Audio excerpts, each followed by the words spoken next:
All right, this is Critical Discourse number 5, week 5. All right, it's just going to be the two of us recording today because Jamie and Christy are unable to join us. They'll make notes on it later. So we are going to be talking about Socrates and Plato's and their beliefs and philosophies separate and with each other, and then our views on how they how they are relatable to today in the real world. Yes. So, starting off with Socrates, what was your thought on Socrates' beliefs that we came up with? I thought it was really cool, and I felt like he was ahead of like his generation in a sense, where like he was already thinking about like through the question and answering and like probing questions and like getting the child not to just answer like 2 + 2 = 4, but why is 2 + 2 = 4, and to have them think about it. And I think that's really cool. And like now that's like shown in a lot of classrooms today. So I don't know.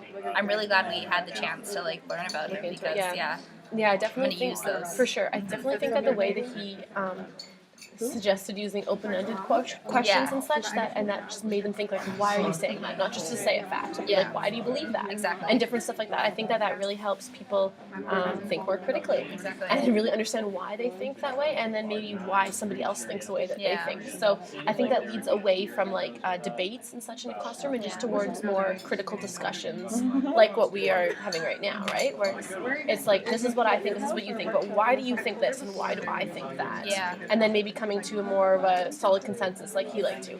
I definitely feel like that's something I would use in my own classroom. And just even, I think in life in general, it's a good skill to have, because like when you're just talking, it doesn't have to just be in the classroom, but when you're talking or having like an intelligent discussion of some sort anyway, I think it's a good way to go about asking questions, not just being like, you're wrong, this is what I think. It's like, well, why do you think that? Can you give me another example? Blah, blah, blah, right? And that's like furthering them on to well, exactly, more. And maybe it helps you understand what they're thinking better as well, and then it helps them as well. Yeah. So everyone come to a more... And it makes people like not just kind of like talking, but like talking and like really like invested in like the subject. Well, and it's like you can't just say whatever you want to say. You have to have a reason behind what you're saying, because the other person's going to ask you like, why, really.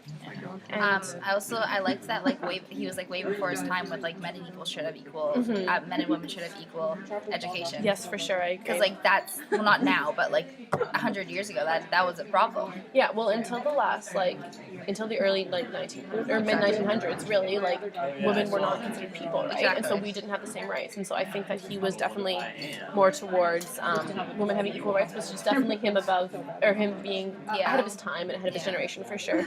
And then linking him to Plato, which is how we know everything about Socrates, because Socrates didn't write anything down. So Plato's obviously very important.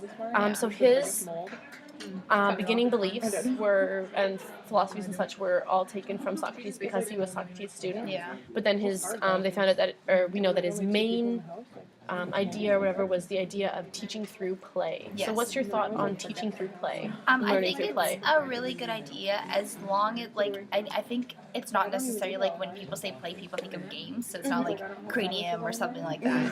Like it's like I don't know what I'm trying to say, but like it's like learning through like activities more or less. Kinesthetic activities and such. But it's not like worksheet da da da da da, and it's not like cranium or scenes or something. Marbles.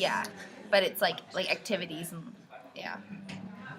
Yeah, definitely. I think that a lot of children learn better through touching and actually feeling stuff and like seeing 3D objects. And so I think that definitely that's an important thing to bring into a classroom, which I believe that we are moving more towards that way, even with the different technology that we're bringing into the classroom, the iPad, games and apps on the iPads and such, that is more of a play way for children to learn. So they don't feel so much as if they're, I have to do another math question or answer another question. It's enjoyable and it's fun, and they're exploring and they're having fun while they're doing it.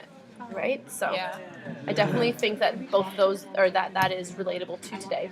And I think that it's important to take that into consideration when you're in your own classroom. Yeah. On the reading I was reading about Plato's, it says that Socrates floats the idea that knowledge is a matter of recollection and not of learning, observation, or study. Right. Yeah.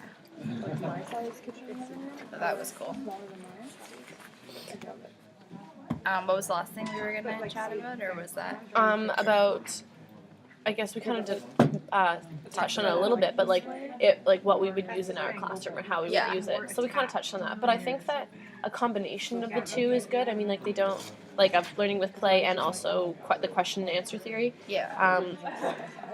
I think even like it's important to remember that young kids as well can use the question and answer theory greatly to their benefit, and it doesn't matter like if they're kindergarten or whatever. Like you can ask them why they're even just using certain colors, or why are they drawing things like that. Like don't just take it as this is what they've drawn. Like why have they done that? Why did you choose blue for the sky? Yeah, exactly. Like there's probably some actual reason behind it that would let you into their intelligence level and such that wouldn't in another way. Kind of like how we're learning like in art about like their level of like having the sky in the above and then versus the ground like here. yeah, exactly, yeah, definitely. Like why is that why did that come to be? Yeah, exactly. And asking more questions I think is really important, and not just taking like, oh, they said this, then you can move on to the next thing, but like why did the student say what the student said, and not even like I was saying before, not even just the student, but like when we're talking and when we're making lesson plans even as such together, like why are you saying things that you're saying? Like why do you think? Because we're not always going to agree. Yeah. But I think that through the question and answer theory, that there's a better chance that we can come to some type of compromise or agreement of some sort, because we can figure out why you're saying what you're saying and why I'm saying what I'm saying. So I definitely think that Socrates and Plato are two important people to take into consideration, even today when we are out in the classrooms and when we make our own classroom. I agree. So everyone should remember that.